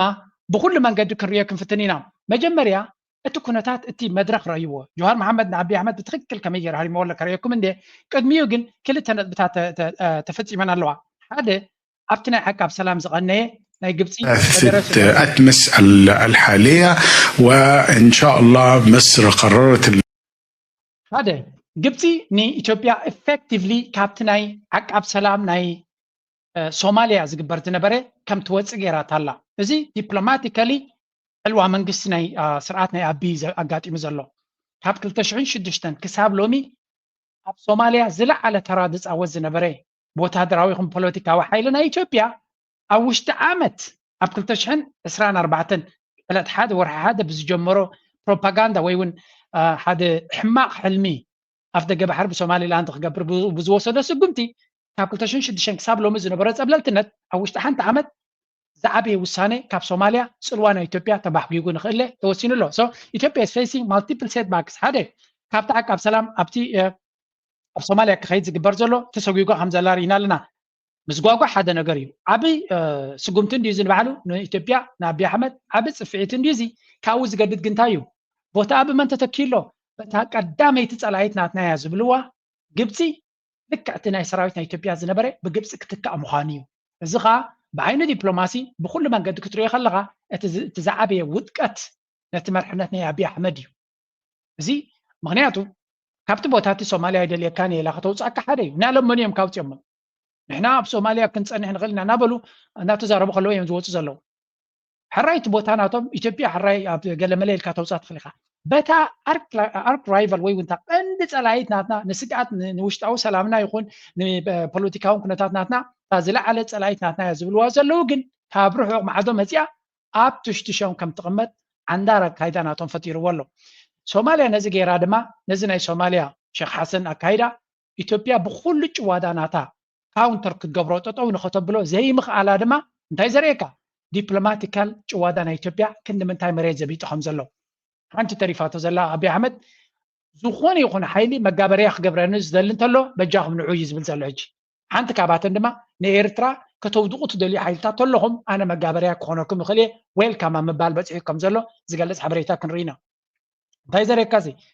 ንአብይ አሕመድ ኣሚኑ ምስኡ ክሰርሕ ዝደሊ ወይ እውን ንአብይ አሕመድ ኣሚኑ ኣንጻር ዝኾነ ይኹን ሃገር ክኸይድ ክሕግዞ ዝኽእል ከምዘየለ ኢና ንርኢ ዘለና። ብፍላይ ድማ በቲ ማሕበረሰብ ዓለም ክትሪኦ ከለካ ምክንያቱ እዚ ውሳነ ናይ ግብፂ ናብ ሶማልያ ንክትኣቱ ኢንተርናሽናል ኮሚኒቲ ሴኪሪቲ ካውንስል ይወሲንዎ ዘሎ። ስለዚ ኣብ ሴኪሪቲ ካውንስል ደረጃ አብይ አሕመድን መንግስቲ ናቱን ተኣማንነት ስለ ዘይብሉ ክሬዲብሊቲ ናቱ ስለ ዝወደቐ ካብቲ ናይ 2006 ክሳብ ሎሚ ዓብ ክብሪ ዘውህባ ዝነበረ ንኢትዮጵያ ዋላ እኳ ሶማልያውያን ይፈልጥዎ እዮም አልሸባብ ዝበሃል ባዕሎም ዝፈጠርዎ ፅንፅዋይ ምዃኑን ንዑ ካውንተር ክንገብር ኢና ኢሎም ክሳብ ሕጂ ድራማ ኣብ ሶማልያ ዝግበር ዝነበረ ናይ ሶማልያ ሓሸውየ ውፅኢት ናይቲ ድራማ ምዃኑ ኢና ንርኢ ዘለና። ብሓፈሻ ኢትዮጵያ ባዕላ ብዝገበረቶ ኩነታት ድማ ስዕረት ተጎልቢባ ኣላ። እዚ ሓደ ክኸውን ከሎ ካልኣይ ኣብ ዝሓለፈ እዋን መን መፂዎም ነይሩ ናብቲ ዓዶም ሓደ ዲፕሎማሰኛ ጌሽ መፂኡ ነይሩ ኣብቲ ዓዲ ፕሬዚደንት ናይ ፈረንሳ ኣትይዎም ብዙሕ ሓፍኮፍ ይበሃል ነይሩ። እዚ ሓፍኮፍ እዚ ከናበይ በፂሑ ፕሬዚደንት ናይ ፈረንሳ ኢማኑዌል ማክሮን ናብ ፕሬዚደንት ናይ ግብፂ ዓብዱልፈታሕ አልሲሲ ደው ኢሉ እንታይ ኢልዎ እቲ ጉዳይ እቲ ሽምግልና ኣብ መንጎ ሶማልያን ኢትዮጵያን ዝተገበረ ኣብ ቱርክ ማለት እዩ ብመርሕነት ናይ መራሕናይ ቱርኪ ንሱ ዓለም ለኻዊ ሕጊ ንምኽባር ስለ ዝኾነ ንዑ ተጠቒምና ነቲ ኩነታት ናይ ቀርኒ ኣፍሪካ ከነረጋግኦ ክንፍትን ኣለና ብምባል እዩ ተዛሪቡ ዘሎ እንታይ ማለት እዩ እዚ ኣብይ ኣሕመድ እንታይ ኢሉ ነይሩ ኣብ መድረክ ወፂኡ ኣፉ ከፊቱ ዓብዪ ኢሉሲ መንግስቲ ናይ ፈረንሳ እንታይ ክገብረና ኢሉ ነይሩ ምናልባት ደይ ትዝክርዎ ሰባት ክትልዎ ስለ ትኽእሉ let me be very transparent ኣብዚ ምክንያቱ እዚ ነገራት እዚ ሕልኽልኽ ዝበለ ስለ ዝኾነ ቀፃሊ ደጋጊምና ብምስማዕ ነቲ ሓቂ ክንፈልጦ ክንክእል ኣለና ምክንያቱ ኣብይ ኣሕመድ ከምኡ ድማ ፕሮፓጋንዳ ናይ ኢትዮጵያ ብዙሕ ግዜ ንህዝቢ ከደናግሩሉ ዝፍትኑ ኣጀንዳ እንተለዎም እዚ ነገራት እዚ እዩ ስለዚ ማክሮን ነቲ ናይ ኣፍ ደገ ባሕሪ ናይ ምርካብ ሕልምና ክሕግዘና ምዃኑ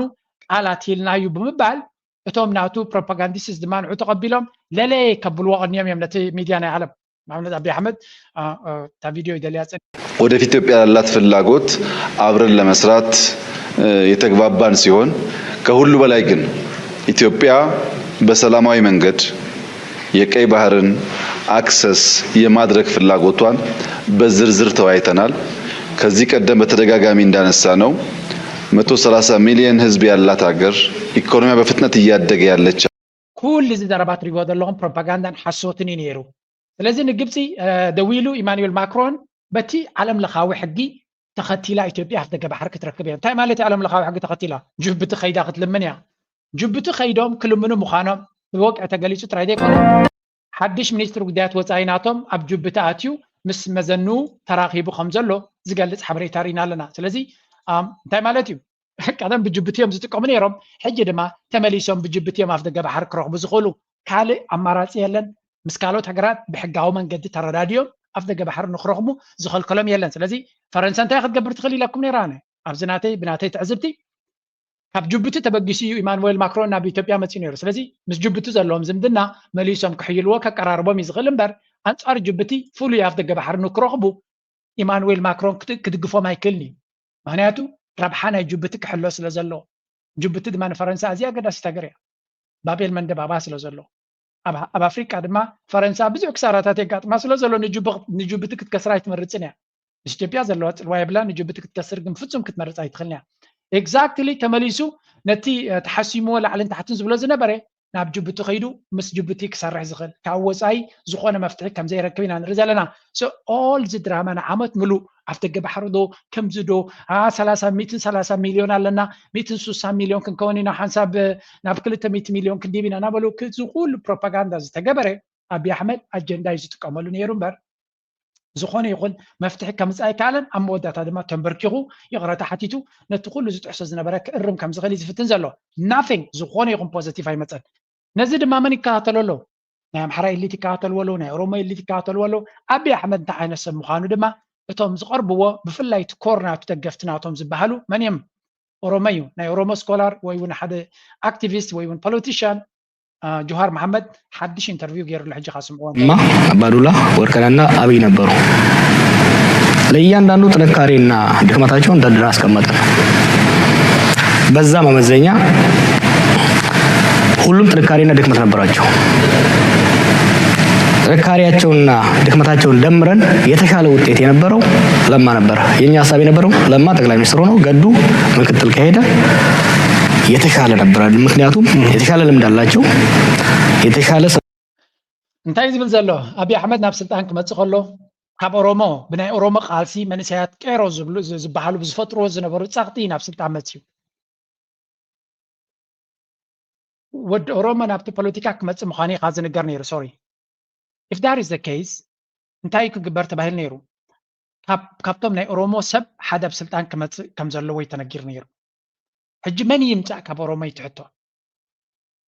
ካብቲ ናትና ካልኩሌሽን ዝነበረ ሽዑ ይብል ኣሎ ጆሃር መሐመድ ዝሓሸ ድኽመቶምን ብልጭኦምን ኩሉ ኣመዛዚና ቁፅሪ ሓደ ክመጽእ ንደልዮ ዝነበርና ለማ መርገሳ እዩ ዝበሃል ኢሉ ሽዑ ናይ ክልል ኦሮሚያ መራሒ ፕሬዚደንት ነይሩ ምሁር እዩ ተቐባልነት ብህዝቢ ነይርዎ ብጣዕሚ ፖፑላር ነይሩ ስለዚ ንሱ እዩ ነቲ ስልጣን ክሕዞ ዝኽእል ብኩሉ መንገዲ ብቅዓት ድማ ነይርዎ ተመክሮ ድማ ነይርዎ ኢሉ ድሕሪኡ ድማ እቲ ኣባዱላ ዝበሃል ኣብቲ ፖለቲካዊ ሰርክል ነዊሕ ተመክሮ ዘለዎ ምስ ካልኦት ሰባት እውን ይሰርሕ ስለ ዝነበረ ንሱ ካልኣይ ክኸውን ኣብ ብዳ እንታይ ክኸውን እዩ ኣበይ ነይሩ ቦትኡ ኣብሲ ከመይ ኢሉ ኣብቲ ስልጣን መፅኡ ክዛረብ ከሎ ስምዕዎ ብዛዕባ ኣቢ ጥራይ ዘይኮነ ብዛዕባ ካልኦት ሰባት እውን ነዚ ኩነታት እዚ ብናቱ ትዕዝብቲ ብጣዕሚ ኣገዳሲ ትዕዝብቲ ኮይና ረኺዳ እያ ስምዕዋ ኣብዚኣ ሰዎችን የማቀራረብ ስቴትስማንሽፕ ነበራቸው። ከዚህ አንጻር ነው ለለማ የወሰድነው። አብይ ሪጀክት ያደረግንበት አንደኛ ልምድ አልነበረው፣ ትምህርት አልነበረው፣ ጁኒየር ኦፊሰር ነው። እንደ ወታደር ባትል ቴስትድ የሆነ በጦርነቱ ውስጥ የቆየ ሰራዊት የመራ ጀነራልና ከሚሊተሪ አካዳሚ ወጥቶ በጦርነት በቀጥታ ያልተሳተፈ በተለይ ደግሞ ቲም ያልመራ ወታደሮችን ያልመራ ሰው የተለያየ ነው። ጦርነትን በቲዮሪ የተማሩ ሰዎች ጦረኞች ናቸው። ቲዮሪውን ብቻ ስላዩት ጦርነትን በህይወት የኖሩበት በተለይ ደግሞ በአመራርነት ከወታደር ጀምሮ የወጡበት ሰዎች የጦርነትን ክፋት ኦቦይ ቤላ ጌሪን ኣብ ዝሃርመ ዘሎ ብጣዕሚ ኣብታት ሕመ ቦታ ይንኣብ ዝሃርመ ዘሎ ኣብይ ኣሕመድ ኣብቲ ካልኩሌሽን ቅድሚት ኣይነበረን ኢሉ ስለምንታይ ተመክሮ የብሉን ትምህርቲ የብሉን ተመክሮ እውን የብሉን ኢሉ ክልቲኡ ኣብቲ ግዜ እቲ ህዝቢ ክመርሕ ሃገር ክመርሕ ተመክሮ ይነበሮን ትምህርቲ እውን የብሉን ብቃት ማለት ዶክተሬት ኣለዎ ዝበሃል ግን ጊቭ ኣስ ብሬክ ትምህርቲ ናቱ ናይ ኣብይ ኣሕመድ 5 ዓመት ኣብ ስልጣን ገይሩ ስለ ዘሎ ሪና ኣለና እንታይ ዓይነት ትምህርቲ ከም ዘለዎ ወላ እውን ወታደራዊ ተመክሮ ኣለዎ ኢልና ክንዛረበሉ ተኸይና ኣቢሉ ጁኒየር ሚሊታሪ ሊደር እዩ ኮሎኔል ተነይሩ ጁኒየር እዩ እቲ ቀንዲ ሓደገኛ እዛ ዘረባ እዚኣ ኣነ ፈትየ እያ ማለት እዩ ሓደ ወታደር ኣብ ቤት ትምህርቲ ከይዱ ዩኒቨርሲቲ ናይ ትምህርቲ ከይዱ ወታደራዊ ማዕረግ መኮነን ድዩ ኮሎኔል ደረጃ ትምህርትን ተወሲዱ እዚ ሰብ እዚ ኣብ ስልጣን ከተምፅኦ ከለኻ ብጣዕሚ ሓደጋ ኢኻ ትወስድ ዘለኻ ኢሉ ስለምንታይ ብቲዮሪ ዝፈልጦ ንኩናት ኢሉ ብቲዮሪ ዝፈልጦ ሰብ ድማ ኩናት ቀሊል ኮይኑ ዝስምዖ ኢሉ ልክዕ ከምዚ ብዛዕባ መኪና ምዝዋርድ ይገለመል ኣብ ቲዮሪ ጥራይ ዝፈልጥ ሰብ ወይ እውን ብሽክሌታ ክትርኢ ከለካ ኩዕሶ ዝርዩ ደገፍቲ ናይ ኩዕሶ ከምዚ ዘይገበራ ከምዚ እናበሉ ትዛረቡ ኩዕሶ ዝፃወት ዝነበረ ሰብ ጥራይ ነቲ ነገር ዝርድኦ ከቢድ ምዃኑ ወይ እውን ነቲ ተግባር ብኣካል ዝፈልጦ ሰብ ግን እቲ ኩነታት ይርድኦ እዩ ሕጂ እንታይ ይብላ ኣሎ ኣብይ ኣሕመድ ንኩናት ብቲዮሪ ዝፈልጦ ብኣካል እንተ ዝፈልጦ ነይሩ ኩናት ምተፀየነ ኢሉ እዚ ኩሉ ኣብ ትግራይ ዝገብሮ ዘሎ ኣብ ኣምሓራ ዝገብሮ ዘሎ ኣብ ኦሮሞ ዝገብሮ ዘሎ ንኩናት ንሱ ብቲዮሪ ዝፈልጦ ብተግባር ኩናት ክሳዕ ክንደይ ክፉእ ምዃኑ ስለ ዘይፈልጥ ከምዚ ዓይነት ሰብ ኣብ ስልጣን ምምፃእ እቲ ዝዓበየ ሓደጋ ምፍጣሪ ኢሉ ወላ እውን እቲ መንግስቱ ሃይለማርያም ዝበሃል እውን ኮከሞም ነይሩ ጁኒየር ሚሊታሪ ሊደር ዝነበረ ኣብ ላዕሊ ከይዶም ነቲ ኩናት ብትክክል ዘይፈልጥዎ ኮይኖም ሓደ ካብኡ ብግምጣሉ ኣብ ኤርትራ ዘለዉ ወታደራውያን መራሕቲ መብዛሕቶም ኣብ ኩናት ክሳዕ ክንደይ ዋጋ ከፊሎም ንሶም ዝፈልጦም ኣሕዋቶም ቤተሰቦምን ዝተሰውዎም ቃንዛ ናይ ምረት ናይ ኩናት ዝፈልጡ ስለ ዝኾኑ ንኩናት ኣይመርፅዎን እዮም ኣብ ኩናት ከኣትዉ ተኮይኖም ከመይ ጌርካ ዝዋሕደ ክሳራ ከጋጥመካ ከም ዝኽእል እዮም ፕላን ዝገብሩ ተርዲኦምኒ ምክንያቱ ምረት ናይ ኩናት ስለ ዝርድኦም በዓል ኣቦኸ እንታይ ዓይነት ፕላን እዮም ዝገብሩ ከመይ ገይሮም ዝዓበየ ጅግንነት ተፈላጥነት ክረኽቡ ይኽእሉ ዋላ ብዙሕ ሰብ ዝጉዳእሉ ይኹን እቲ ኩናት ኣብ ትግራይ ዝተኸተሎ ረይዋ ኣብ ሓፂር ግዜ ክንደይ ሰብ ተኸቲሎም ኣብ ኣምሓራ ሕጂ ክንደይ ሰብ ይኸተል ኣሎ ኣብ ኦሮሞ ዝግበር ዘሎ ኩናት ንዑ ከም ገይም ኣብ ትምህርቲ ተተማሂርዎ ኮይኑ ብተግባር ስለ ዘይፈልጦ እቲ እሱ ክፈጥሮ ዝኽእል ፀገም ክሳዕ ክንደይ ከቢድ ምዃኑ እዚ ከዓ ኣገይን ኣብ ደገ ኮይኖም ናይ ወታደራዊ ትምህርቲ ዝወሰዱ ሰባት ኣምፂኻ ስልጣን ክትቦም ከለካ ንምንታይ ሓደጋ ትፈጥር ከም ዘለካ እዩ ዝነግር ንጆሃር መሓመድ ከም ድሌትካ ራእዮ ንኣብይ ኣሕመድ ግን ኣብታ ትሕሞ ይሃርሞ ከም ዘሎ ኢና ንርኢ ዘለና እዚኣ ከዓ እዚኣ ንኣብይ ኣሕመድ ብጣዕሚ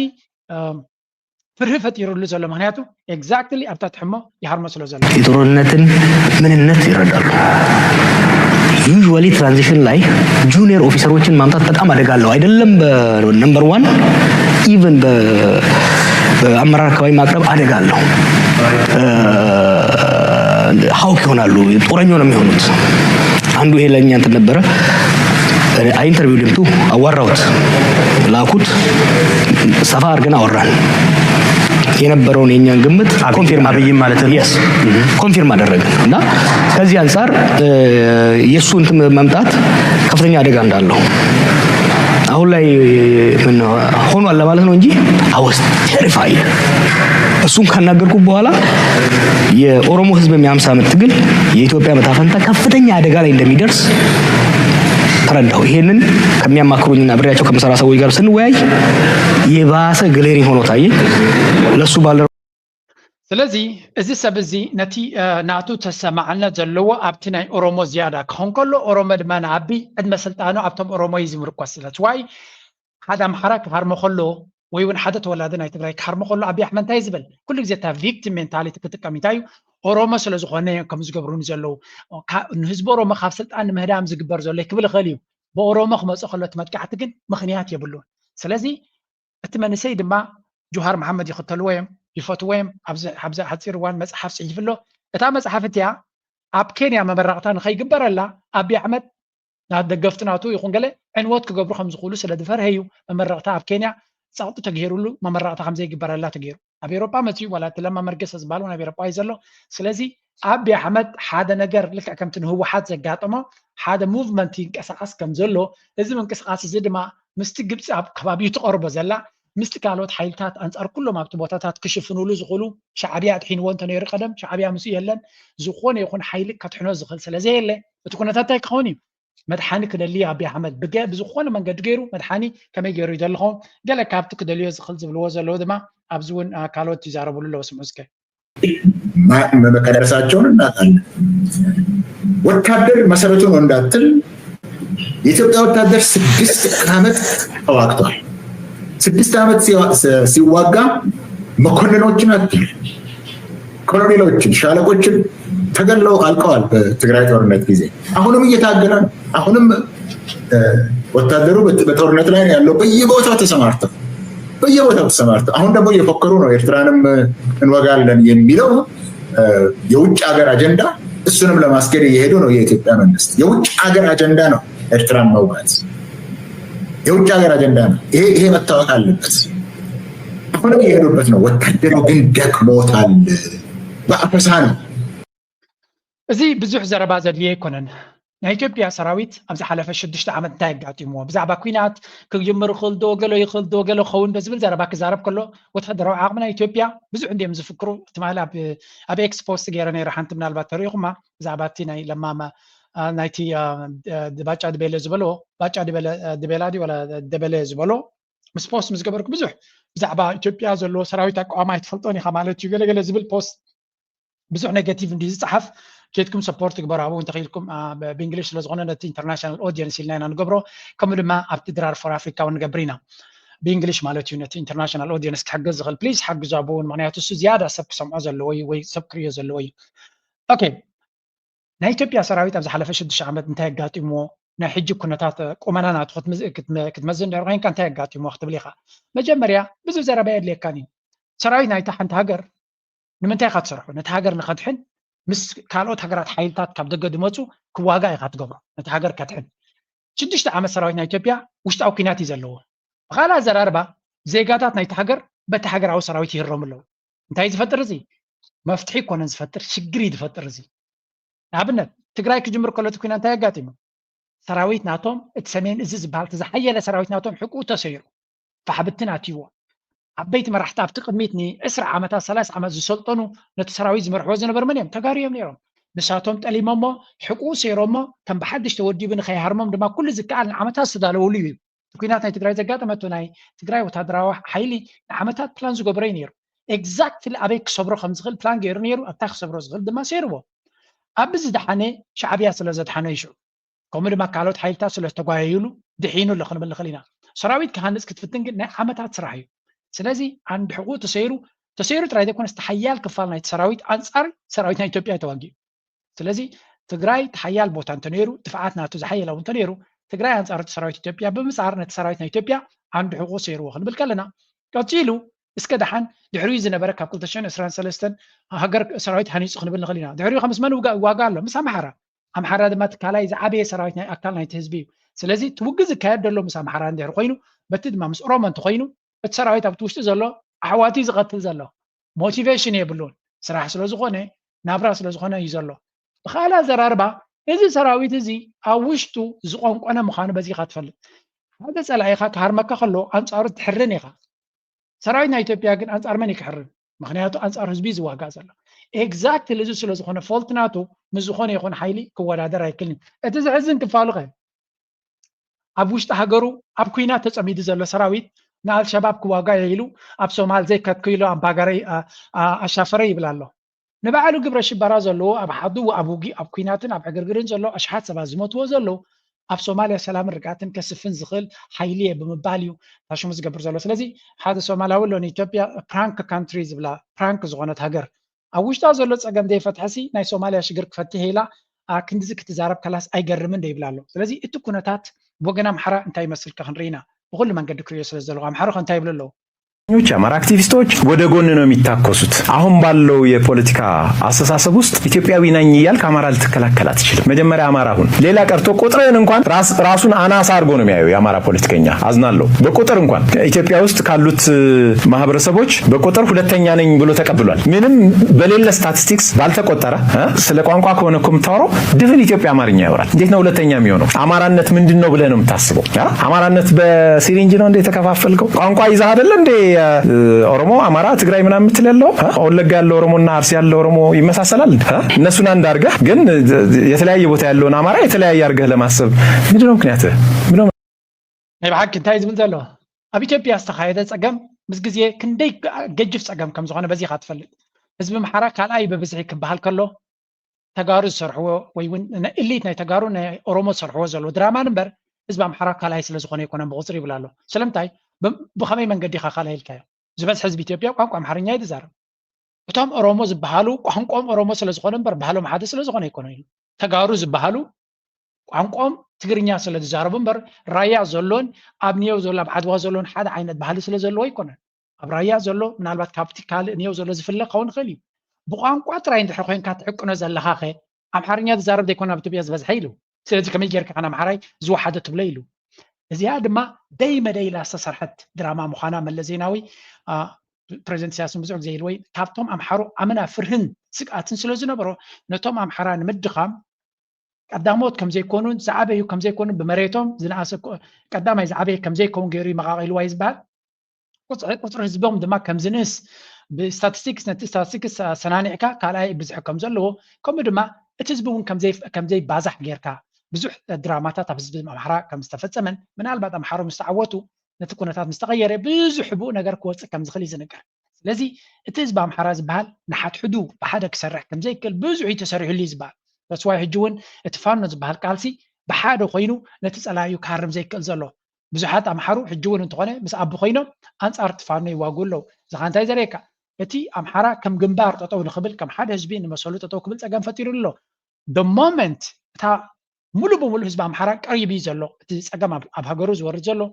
ኣብቲ ዞባ ናቱ ዝወርድ ዘሎ መልበመሊሱ ይሕርኖን ይሕይሎን ኣሎ ንሱ ሓደ ኣብ ዝኾነሉ ግዜ እሞ ካብ በኦሮሞ ዘጋጥሞ ዘሎ ፀገምን ተነፅሎን ብፍላይ ናይ ጀዋር መሓመድ ኩነታት ኣብ ግምት ብምእታው ኣብይ ኣሕመድ መቃብሩ ወይ እውን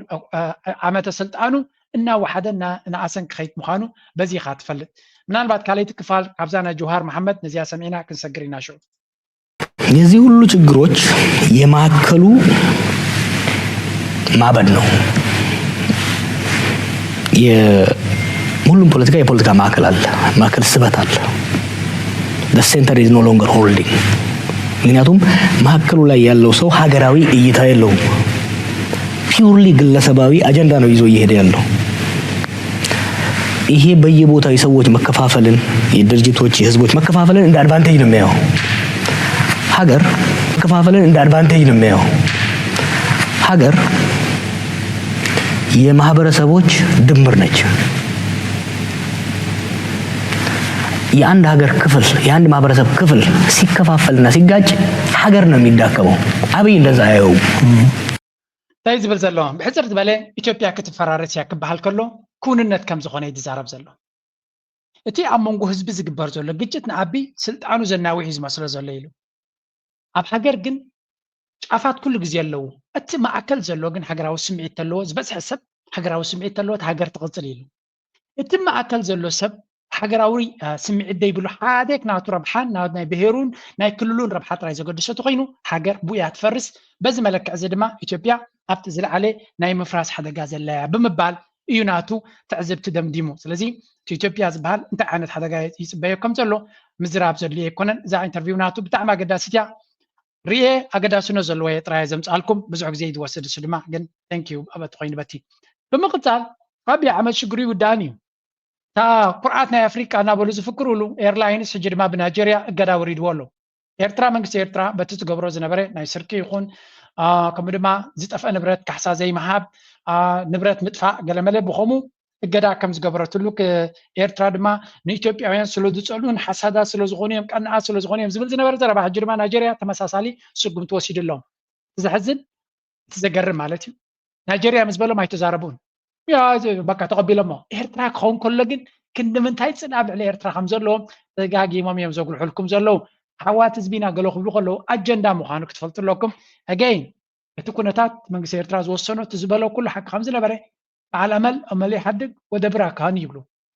በዓል ልምዲ በዓል ኣመል ኣመሉ ኣያገድፍን እዩ ጎበ ድማ ቦቱ ክገድፍ ኣይክእልኒ ስለዚ እቲ በዓል ኣመል መን ምዃኑ ሕጂ እውን ደጊሙ ብካልኦት ዓለም ተነፂሩ ኣሎ ኤኒዌይ እቲ ኩነታት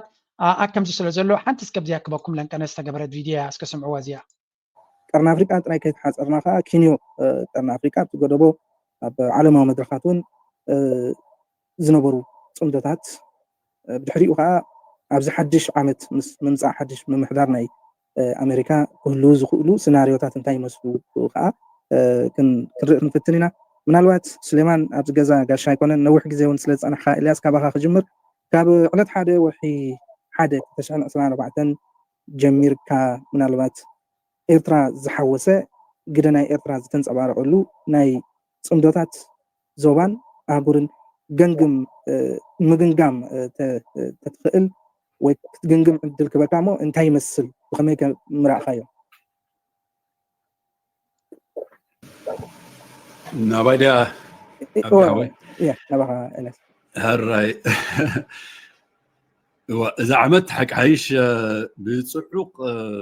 في الصامتات ناي دبلوماسياوين تفعلوا ناي صمدو نتفتات زي تخيل العمت يا مجشاتات نيرو نعملت جيتي في الصامتات لازم ناي إيطاليا مجشا ناي بريزيدنت إسياس نيرو كومون صمدو مس مجشا ناب جبسي نيرتراون كتصالي كابز تفعلوا كورنعات عالم ناي هجرايان تكالات وكلتي يغنو ناي هجرات وكلتي بقصالي مالالسون مس سلسلتان منجستي إرترا معبيو بريزيدنت إسياسن ناي وصعي قدات منستر عثمان سلحن صعوق ركبات تخيل الله سلازي بحفل شاسي إرترا مأكل سحبت ناي قرن أفريقيا خوينا حمزلا صلاوي خمزي أبتي هرستناون ميت كايز الله سفير كايز الله صلاوي تهاجر رجعاتن تن ناي قرن أفريقيا ناي زواقي بحرين كتات خبابي تي أربعة قدوبه نقول كلنا تي نيبر هودسي زناي نايل تفاسس على حدا قرن أفريقيا عند رؤوس له كي بحر له كومونتي وشمت عرب قلف زتعالى لسلزغونه زي أربعتيو زوباتات كم أربعتيو أقداسي من لاقوا زلوا حجر إرترا ما أكل سحبت كوينا خمزلان تخرج تسحب كم زلان زملكت يوتي نا إرترا كده خان عزيز زمل خمزلو إرتراون متوفى بركتو أبتدي منخورنا عن أي بوليسيا وحس جودبون ستان سلامن رجعتن زلوا زوبان مفتار قداس منخورنا عن أي نوت أو داي بوليسيا أصل زخونه نتفتوا سعر زلا مدرك وحنو يملكتنا مو تفت سميتات حدا بحدا خد الزاخرنا خاص لزبزح بين كم زوجها أزي بزح دمرنا توتي كيميلاتيف إفكت ناتو بنتا إزري خمس بالخوم مرجام كيكون إيرترا ما أكل سحبت بين الله الزوبان بطعم يصبو إنجنير نباها متى من الوقت تخاطلتي كلت من الوقت تي تلانا معرب دي روحانيات أنكو وشاوي سلام أو حسان نبدأ تسعيرة أنكو سلاموي تهجر أبقرن أفريقيا كنا تلوز الله أواني سلزي زعينة دراماتيك زخنا لوكي بايتاخ فترة كله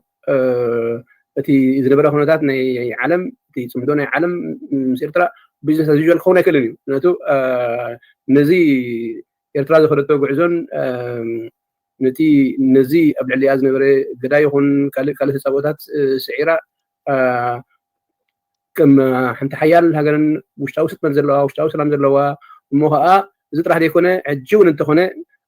نحن مفرد يكونس أو أنت ويت صمدو مس كبابي أمس على من كتجبر دلت اللي هو هاجر كوينا موسى بزح يتحاسب على تجرين أتزلوا ناي هجرا وركبات ناي إرترا نتي ملو potential ناي إرترا ستزلوا عقر عمل هتو كمرلو درجة من أربعة جنيه وزحمة خون غير قلنا أودب صحنا مقدقن تجمير له أوكي كما بنت تأخذ الحجي إذا ناي تليان ناي إرتران ركدي تليان مثلا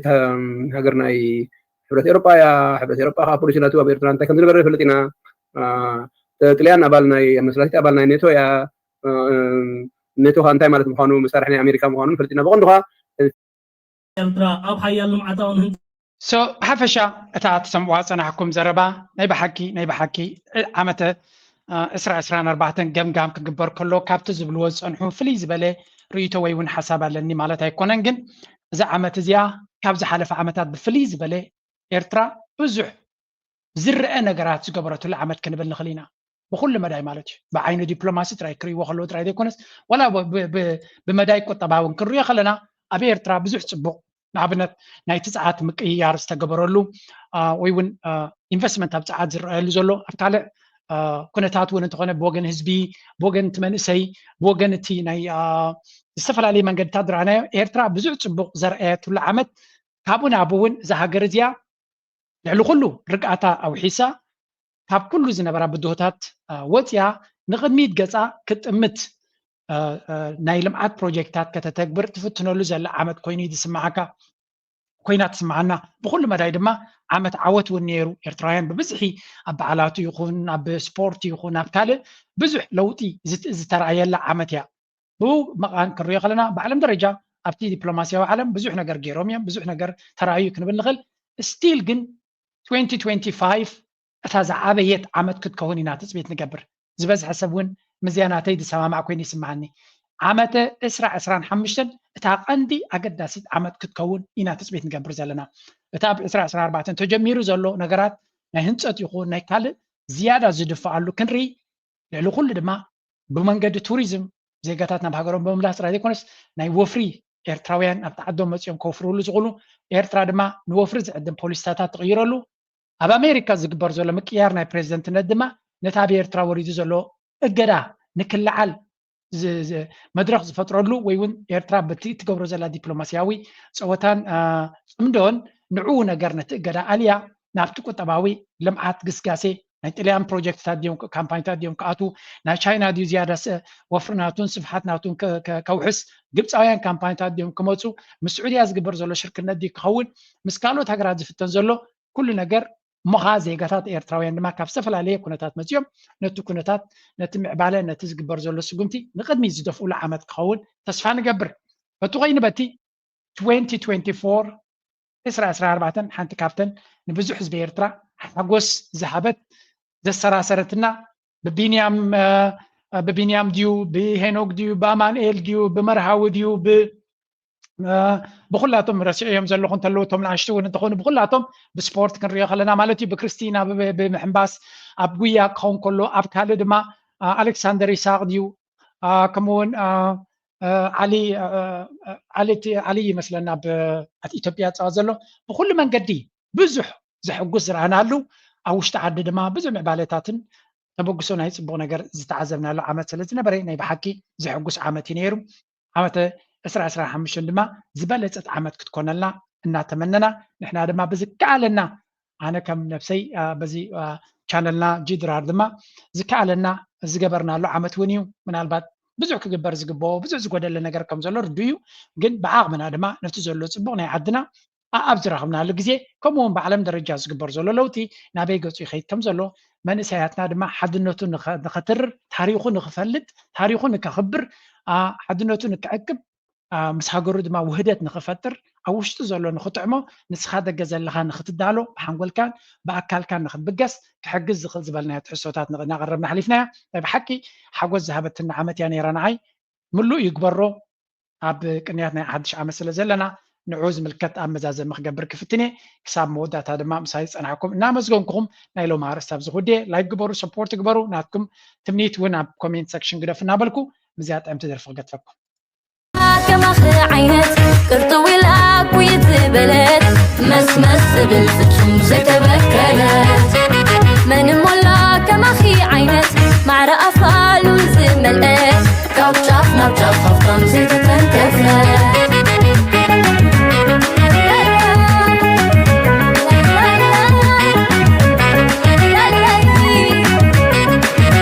بانديراي قرعتي اندخي يترقالو ميداخي كنقويولينا دكخي كنقوارزو ششايكي بانديراي مامي تيتبختي فناتيتيين بعقلي على كحناي لناخي كما هارانو تايكي بانديراي تتمتمني أصحيتا ورخي دفرني تاقشكو نشا عنا علي نابخي يبلني ولي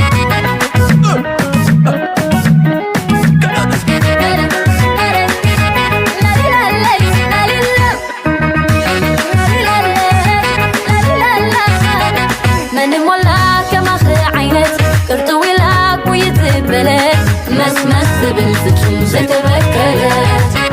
من مولا كمخي عينت مع رأفال وزملقات كوتشافنا بجفا